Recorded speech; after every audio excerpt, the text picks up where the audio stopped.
શિવજી આ મોટી મોટી વાતો કરે, ગોપીઓ ભગવાનની વાતોમાં આવવા લાગી છે. અરે કોઈ મહા તપસ્વી મહાયોગી આવ્યો. બાપજી ક્યાંથી આવ્યા? હું તો કૈલાસથી આવ્યો. કૈલાસથી? હા.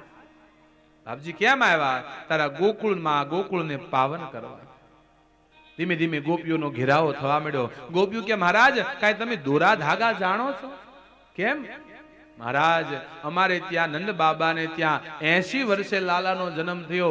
મહારાજ ખબર નહીં કોઈ રાક્ષસી લઈને ભાગી ગઈ.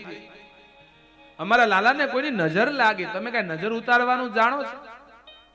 ભગવાનને આટલું જ જોતું હતું કે હે ગોપીઓ, એવું તો મને બહુ આવડે.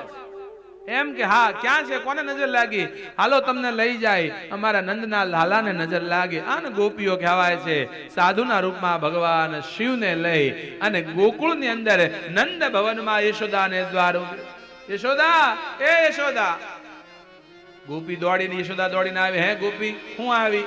યશોદા જો તપસ્વી સાધુ સંત આવ્યા. આ તો ક્યાંય જાતા નથી, આપણી ઉપર કૃપા કરીને આવ્યા છે.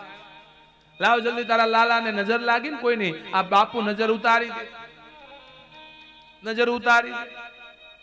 યશોદાએ ભગવાન શિવની સામે જોયું અને સ્વરૂપ જોયું મહાદેવનું. વિચાર કર્યો કે લાલો લઈને આવી તો લાલો જોઈને બી જાય.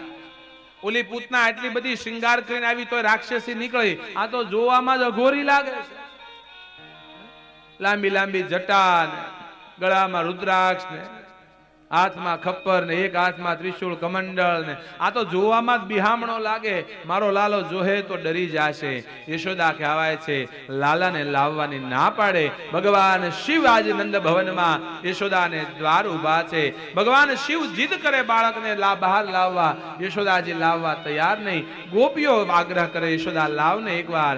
અને આ સુંદર ચિત્ર અમારે સુરદાસજી મહારાજ લખે છે. સુરદાસજી અંધ હતા તેમ છતાંય આ દ્રશ્ય નજર સામે આવ્યો. સુરદાસજી મહારાજ લખે આવો આપણે સર્વ આજ ભગવાન શિવ સાથે સીધા સુરતની ધરતી પરથી સીધા ગોકુળની અંદર નંદ ભવનમાં લાલાના દર્શન કરવા આવો. સર્વ સાથે મળી અને ભગવાનના દર્શન કરવા. સુરદાસજી મહારાજ લખે કેવું દ્રશ્ય, કેવો આજ પ્રપંચ રચ્યો છે ભગવાન શિવજી.